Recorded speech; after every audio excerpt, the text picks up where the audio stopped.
Namaskar, welcome back to Media Scan.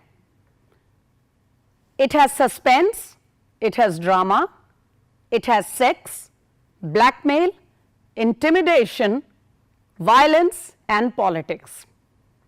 Unfortunately, this is no movie script we are talking about. It is the harsh reality of Malayalam cinema and Malayalam entertainment industry as shown in the Hema Committee report. So, will Malayalam industry be able to remove this taint which has come out through the committee report? Will the women wronged for so long get justice? Before we start our discussion on this very disturbing subject, just a quick listen in to what some of the victims had to say in the past few days.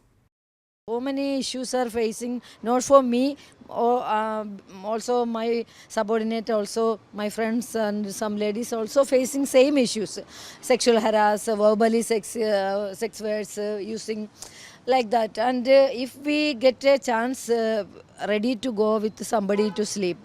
So I lost a lot of chances in the movie field. Someone suddenly, unexpectedly hugged me from the behind. When I turned, it was Jay Surya, and even he kissed me forcefully.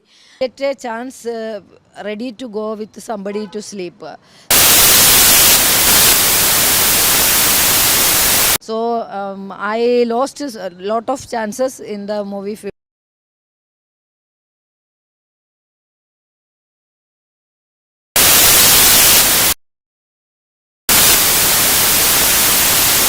So I lost a lot of chances in the movie field.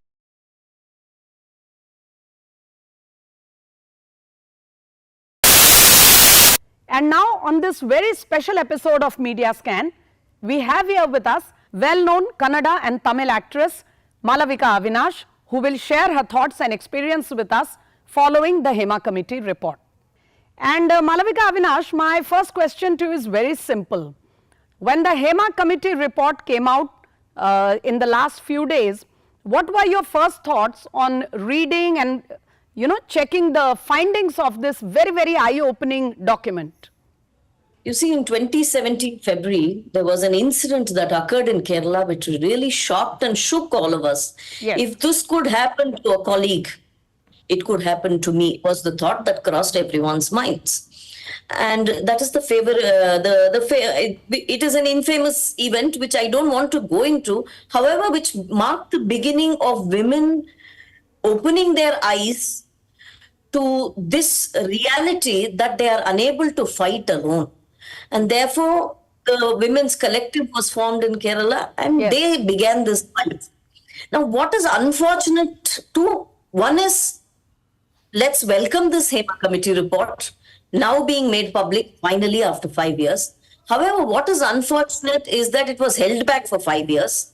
And what is also unfortunate is that some pages have been redacted.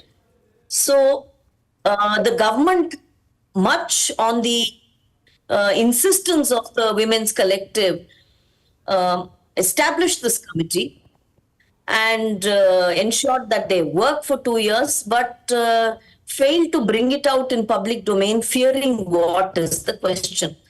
So the fight really is far from... Avinash, what do you think were the reasons that this report was held back for near about 5 years, and even now that it has come out, as you yourself mentioned, certain pages have been redacted with the officially the claim being that it is done to protect the privacy of certain individuals. I mean, do you buy that argument? It would be better if a formal statement came from the head of the committee itself. The judge, the retired judge, who has taken all this pain to put this committee report together, should perhaps tell the world why it is or what it is that the government is holding back. Right. Because if it's names of those offended, if it's names of survivors, it's a good thing. However, what if it's names of powerful people who are indeed the aggressors or the perpetrators? Right. Then again, it's a half-done job. Why do you say that? Because you see, if powerful people are to be protected, and if powerful people are not to be named and shamed, then what was the purpose of this exercise?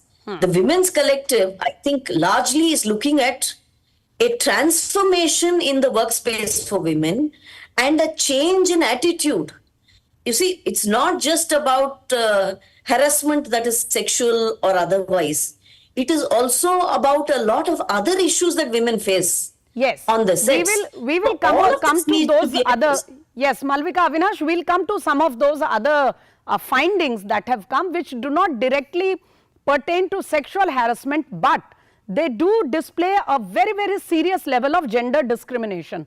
But before that, I want to come to the industry of other languages in South India and elsewhere. You have a direct experience with Tamil and Kannada cinema, and then there are other, cinema industries in this country.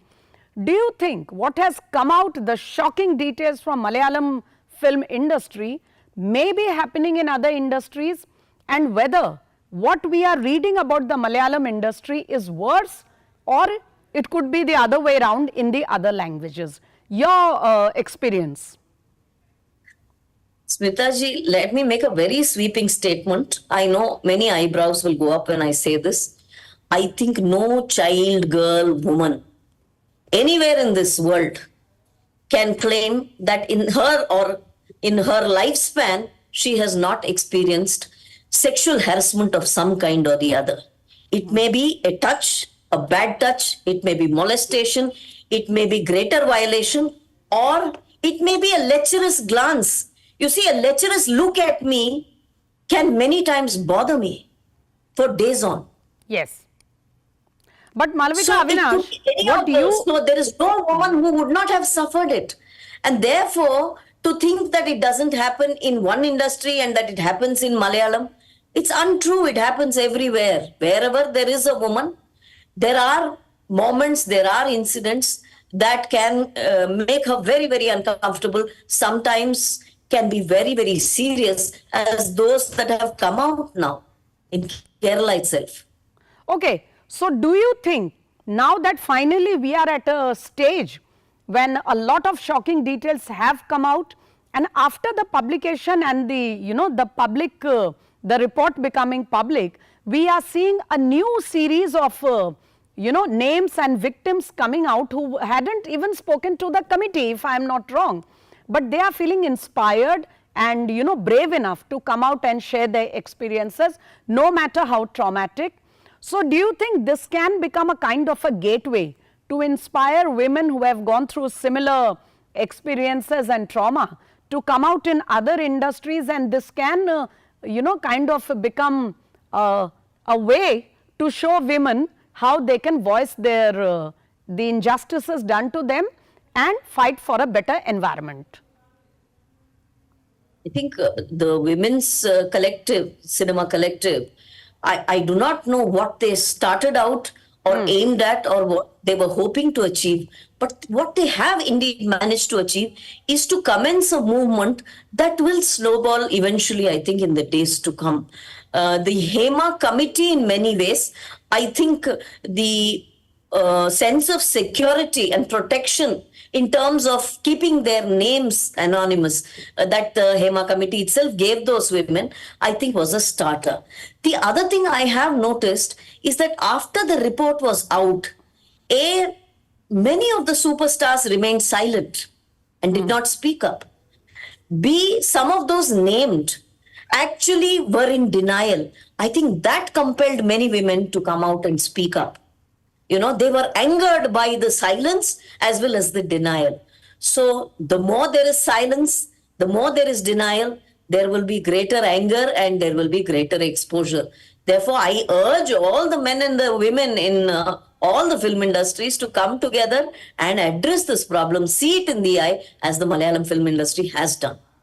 But you will be pleased to know, Malvika Avinash, that this point of silence that you have just mentioned, it is actually one of the key findings of the report as well by Justice K. Hema, and it says that a structural silence is ensured in an, rather in an institutionalized way, because whenever anybody had dared to speak up in all these years, a kind of online and otherwise professional and physical harassment was perpetrated, because of which the victim had either to quietly suffer through all of it or just leave the industry and look for some other livelihood.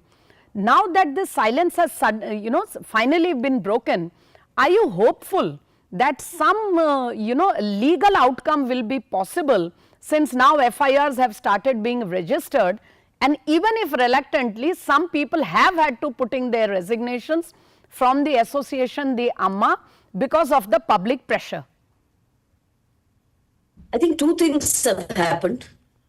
The government has had to bite the bullet, because the government withheld the report. The communist government in Kerala withheld the report first and foremost. Second, because of all the denial, were hesitant to demand a resignation from someone like, say, Ranjit, who is the head of a government body in Kerala, the Kerala Chalachitra Academy. Amma is still a private body, it's not a government body. And even in Amma, the resignations were not voluntary. You see, it was the public pressure, it was the mounting, anguish of the women that eventually led to that. And even the setting up of the SIT, to register these FIRs has come as an afterthought for the government, because the government was indeed confused, did not know whether to protect or not to protect the big guns. So, yes, there has been a lot of, hide and seek that has been played. But eventually, I think something good has emerged for the women.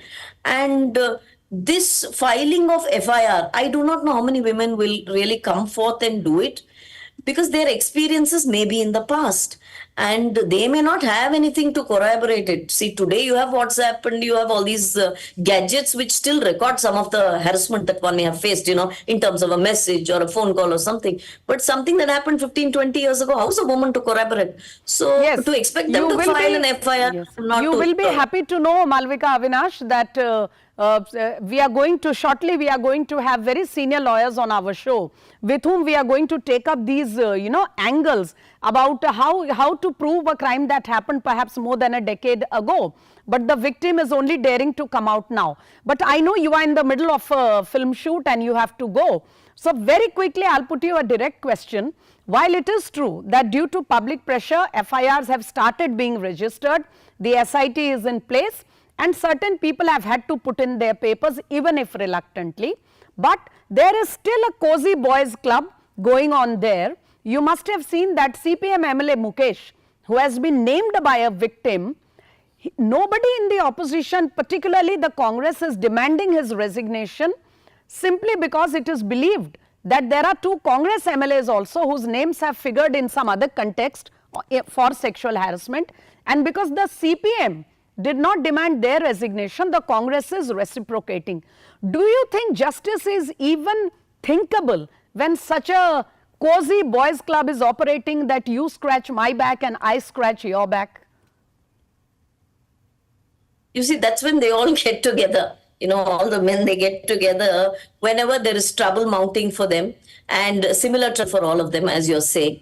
And it's indeed unfortunate that an MLA, see, Mukesh is a person I also have worked with many, many years ago. So it's indeed unfortunate that, someone who happens to be a people's representative is such a violent perpetrator. When you listen to the stories of the survivors and the manner in which he has threatened them, and held, and it's a bunch of people that have held this entire industry to ransom. See, all of that is very, very intimidating for a woman to work or for a woman to speak up even. So I think whether it is Kolkata or whether it's Kerala, the politicians certainly are not helping, and the ruling government is most certainly not willing to spill the beans.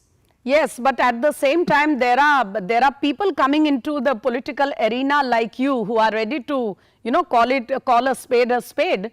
So we do hope that there will be a safer, cleaner and more reassuring environment for women professionals everywhere, including the entertainment industry. But I know you have to go, so thank you very much for connecting to us, Malvika Avinash. We will get back to you in another episode. Thanks so much. Thanks for speaking. So after that very, very engaging conversation with Malvika Avinash, we'll now cut to some more thoughts that were expressed by the government, the opposition, and officers in the SIT who have started investigating the case. So let's just listen in to what they had to say. This is not an issue that can be brushed under the carpet by the Pinarayi Vijayan government. I am saying today that this is our position of our party and of every Malayali, that this claim, these investigations, these must be investigated fairly, quickly, transparently, and those who are guilty should not be spared. A detailed statement has been taken and it has been given to different police stations for taking necessary legal action. So the legal course will follow up. Once the FIRs are taken, the cases will be transferred to SIT and the SIT will be investigating the rest of the case. The first government of the country to take up the issues of the women in the film industry is the Kerala government.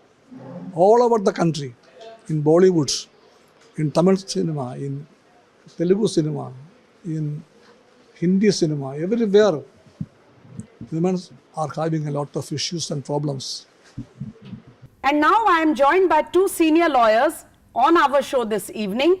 I have Rekha Agarwal, well-known lawyer and women's rights activist. Namaskar and thank you for joining us. Thank you so much. Also with us, senior lawyer Tapashi Bormon. Both of them will help us understand the legal challenges associated with this case and what is going to be the road to justice for these harassed and exploited women. My first question comes to you. There are, according to the committee, at least 17 or more kinds of harassment that have come to light during the investigation in at least 30 or more categories of women working in the Malayalam film and entertainment industry. Now, seeing this range and the wide scope of the harassment, do you think the few women who have been bold and brave enough to come out and share their experiences, do you think it will help other women to come out and share their trauma with people so that the legal process can be started? Of course, it will help the person who had been in lack of confidence to come up and speak up their own problems they have faced, those sexual harassment, then like other harassment in workplace. It's not only in the field of like films, it is existent everywhere in almost all kind of like workplace. It is existing. So that will definitely help the those whose voice are subdued. They will definitely come up with this kind of very bold, I should say, bold examples. Coming to you, Rekha ji, my first question is very straight and simple. The Hema Committee report makes it very clear that while the most disturbing and shocking revelations relate to sexual harassment, sexual exploitation, blackmailing and forced silence, it is not just confined to the sexual kind of exploitation. Yes. The working conditions for women professionals are terrible in this industry. There are lack of facilities like toilets. There are no separate makeup rooms in many cases. There is a lack of changing rooms for the women.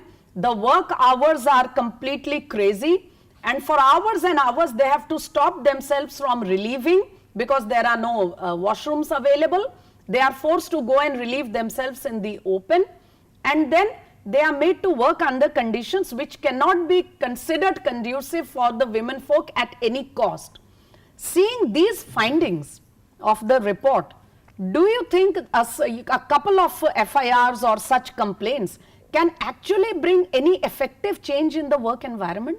Smitaji, before I answer this question, I would like to take the audience, the viewers, to our constitution. I think that the basic fundamental rights that have been given to us under the constitution, one of the most basic rights, fundamental rights, is the right to life, the right to earn your livelihood in a dignified manner, and right to privacy.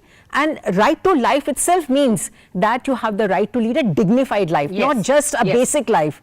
So, and at the same time, another article of the Constitution, that is Article 15, also guarantees, also recognizes the fact that there is discrimination rampant against women and children, who are the marginalized sections of the society, even though Article 14 of the Constitution guarantees equality and there should be no gender discrimination, no gender bias. Having said that, I would also like to mention over here that way back when the Constitution was framed, it was recognized that we need to have some kind of positive discrimination so that the fundamental rights guaranteed to women and children are actually there in reality, not just on paper. Rekha ji, I'm sorry for interrupting you here, but forget the positive discrimination. Here even basic amenities have not been provided. Exactly, that is what I was coming to, Smita ji, that on one hand, way back when a constitution was made, Baba Ambedkar thought of all these things, that was a reality. And now after so many years of independence, it is very shocking and very sad that today, even in DD we have to discuss a topic like this. So the reality is that despite all those glorified words which are written, those golden words which are written, the fate of women, not only in cinema, whether it is Malayalam cinema or any other cinema or any other industry for that matter, remains dismal. Dismal, pathetic, shameful, whatever adjectives I can use. Very recently, I think we as a nation haven't got over the trauma of hearing the news about the Kolkata doctors incident. And now the recent discussion that we are having again highlights the fact that whatever Justice Hema Committee has said, of course, those things are the basic things that every woman needs. The right to dignity, the right to earn her livelihood in a manner in which the dreams of Baba Ambedkar are actually realized. So, so we have to have some practical measures. Some practical measures have to be there. Equal pay for equal work, no gender discrimination on account of sex, color, caste, religion, and proper conducive environment. For example, women may be having children, little children to take care of. How about providing creches over there? How about providing, some nursing stations to there where they can, feed their children?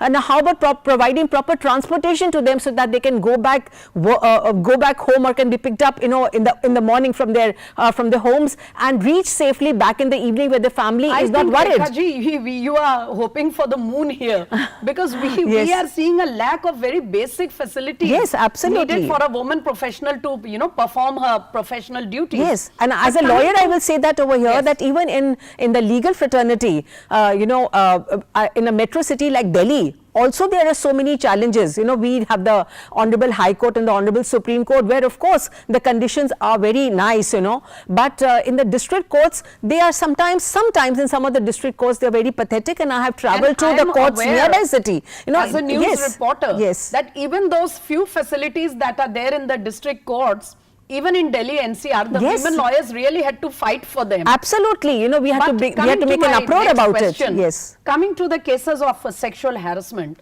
the committee says anybody, if at all, any woman dares to come out to share her trauma, she is subjected to cyberbullying, online harassment, and then there is a kind of a mafia operating which includes some of the best names of the industry, and there is a structured silence.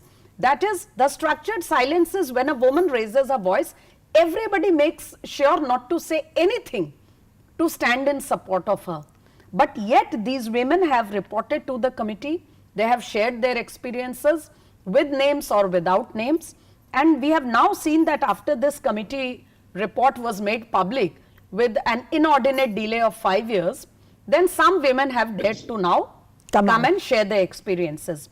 Now coming to the legal situation, most of these women, because of the particular nature of these crimes, have not preserved any evidence, or it is not possible to preserve a thing like a look or a word or a certain, gesture, indirect gesture, absolutely, or an indirect form of blackmail. For instance, when a woman resists any advances, it is made sure that she doesn't find work anywhere. And then some of these cases are many, many years old, more than a decade old. So how do you look at the path to justice for women like these who, cannot follow these cases in the typical evidence and, the evidence and gavahi kind of a process?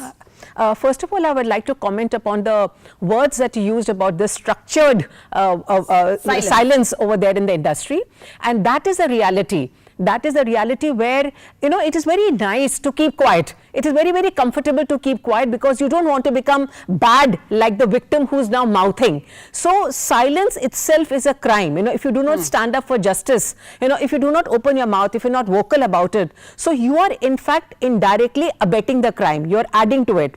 So I think that is a very good point that has been mentioned in the committee, and which should in fact we should also look inside our own souls, that how many times have we individually kept quiet. If the whole crowd is speaking about it, it's very easy to join the crowd, but it is very, very difficult to speak out openly when you are alone. So I think that needs to be looked into, and that should be a wake-up call for everybody, for the entire human community, for the entire society. Other question that you talked about is the lack of evidence, and in fact, after the Nirbhaya case, when there were amendments made in the criminal law by the Justice Verma Committee, Section 354 IPC at that time, as it stood then, of course now we have the Bharat Nyaya Sanhita. At that time, Section 354 was expanded to include even those kind of crimes, sexual crimes, for which there can be no solid proof. For example, there can be a proof of a rape, but can there be a proof against somebody who's just peeping, inside your trial room or inside your washroom? Can you have any evidence of a person who's just following you? What is amount to stalking a person? So stalking and voyeurism, which were crimes which were added by the Justice Verma Committee, there can be no really proofs of that. So it becomes very difficult. Yes, it is the word of the prosecutrix, and as we now use the word survivor, which is politically correct, but it is going to be the word of the survivor, of the victim, against, if she is strong enough to speak vocally about whatever had happened, circumstantial evidence and her word is enough. I don't think the situation is as bad as it would appear, because in such kind of situation there is no evidence. Allow me to throw this to Tapasya Burman. Tapasya Burman, as already pointed out, these crimes cannot be treated in the same manner as any regular street highway crime is treated, because in most cases there is no evidence, and cases sometimes can be really old. In your observation and experience, particularly with the Me Too, the entire movement that we have seen, do you think these cases really reach a logical conclusion legally, and the survivor/victim is actually, given justice in some way at least for the trauma that she has been through? Definitely, the victim definitely needs the support of the society as well as from the learned section of women's section of our society, both male and female. And then it will make a difference. Can I just add to that? Yes, quickly. Yeah, please. I think that we need more gender-sensitive courts. There has to be gender sensitization of the public prosecutor, of the police, of the lawyer fraternity, of the judiciary. We all have to work together as a society to embolden the survivor. Profound words from Rekha Agarwal, and with that very, very deep perspective from both our lawyers present here and the picture presented by Malavika Avinash, I think we have had a really wholesome debate on the most unfortunate findings that have come out from the Malayalam film industry, but it is best to be hopeful, and now that finally the survivors are coming out, we must hope that the wheels of justice have started turning finally, and there will be a positive conclusion to this entire episode, and we will have a safer, secure, more equal environment for the women professionals, not only in the entertainment industry but all around. On that note, viewers, it's a wrap up on Media Scan for this evening. Please join us next weekend with another subject of national importance. Till then, namaskar.